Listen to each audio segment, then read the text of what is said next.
She was the biggest star in the world before she even turned 10.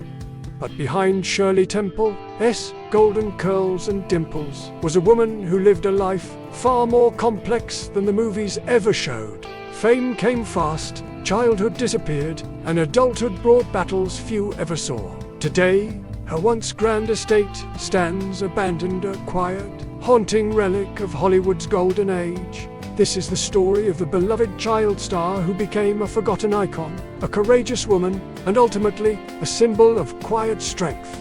From her first marriage to her bittersweet death, from her abandoned childhood mansion to the legacy she left behind, this is the untold final chapter of America. In 1943, during the chaos of World War II and at the height of her fame, 15-year-old Shirley Temple met 22-year-old Army Air Corps Sergeant and aspiring actor John Agar through family connections. What followed was a swift romance, and by 1945, they were married in a lavish ceremony fit for Hollywood royalty. Shirley wore a satin gown. The press surrounded them, and to the public, it felt like the perfect fairy tale continuation of her on-screen life. But real life doesn't always follow the script. Agar struggled to find footing in the film industry. Shirley was evolving from child star to adult actress. In 1948, they had a daughter, Linda Susan Agar, and for a short while, it looked like they might build a normal life.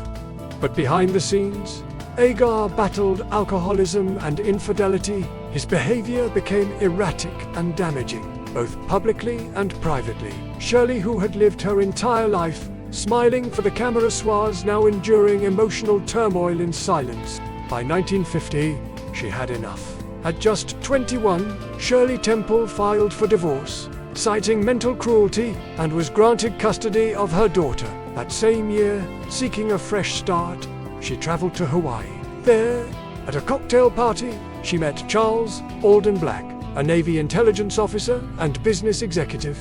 Unlike Agar, Black had no ties to showbiz and little interest in fame, exactly what Shirley needed. They married in December 1950, and this marriage would last over 50 years. Together, they raised 2 children, Charles Alden Black Jr., born in 1952, and Lori Black, born in 1954. While Charles Jr. kept a private life, Lori carved her path in the underground music scene, playing bass for the sludge metal band, the Melvins, under the name, a stark contrast to her mother's clinker image. In 1972, at age 44, Shirley was diagnosed with breast cancer. At the time, breast cancer was rarely spoken of in public, but once again, she broke barriers. After undergoing a mastectomy, Shirley Temple did something no major celebrity had done. She went public. She held a press conference from her hospital bed, becoming one of the first high-profile women to openly talk about breast cancer.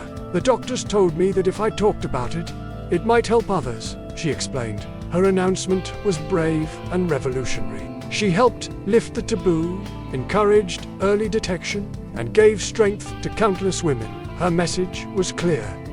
The only thing to fear is fear itself. She continued to support breast cancer awareness throughout her life.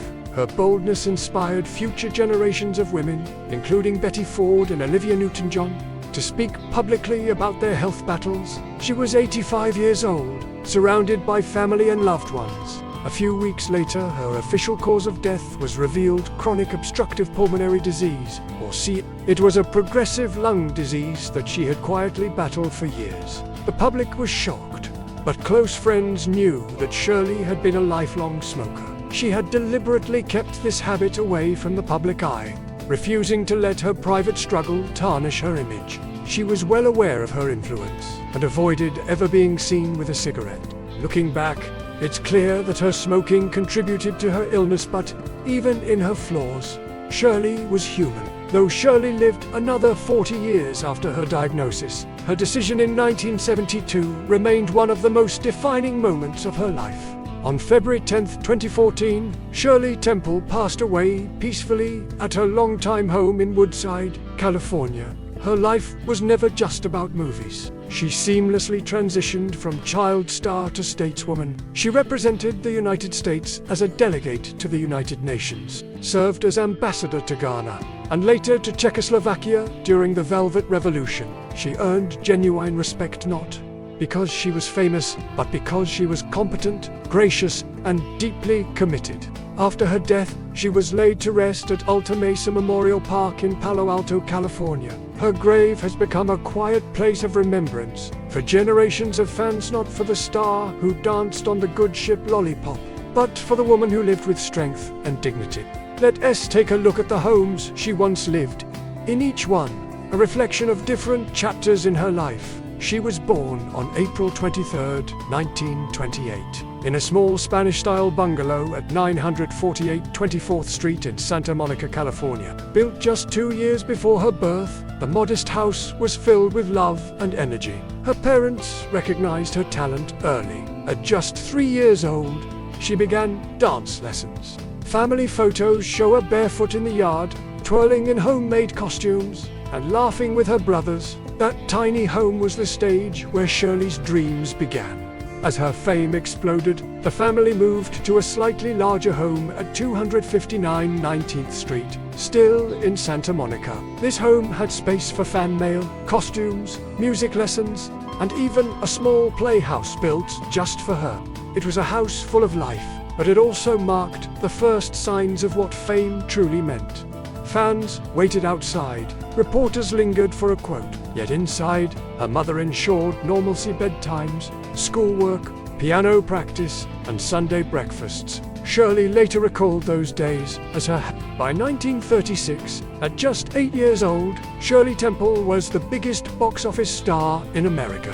Her face was on everything from lunchboxes to dolls. To escape the growing chaos, her parents built a custom 5,000 square foot French Normandy-style mansion at 227 Rockingham Avenue in Brentwood Park.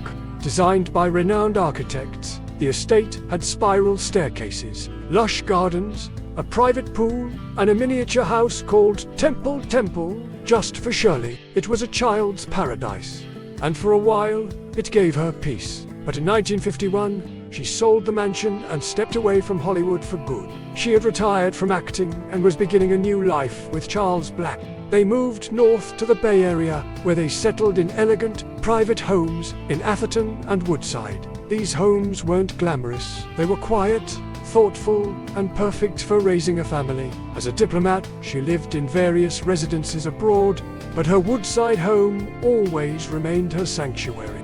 In that final home surrounded by redwood trees and far from the bright light, Shirley Temple Black lived out the rest of her life in peace. She embraced her roles as a wife, mother, and public servant. Her wealth wasn't in flashy homes or designer labels, it was in the love of her family, the respect she earned from millions, and the barriers she broke. As a woman who dared to live life on her own terms, she never returned to the extravagance of her childhood mansions. And even now, her abandoned house may sit in silence, but her story will echo through generations. Her focus was no longer on fame, but on family, health, and global service.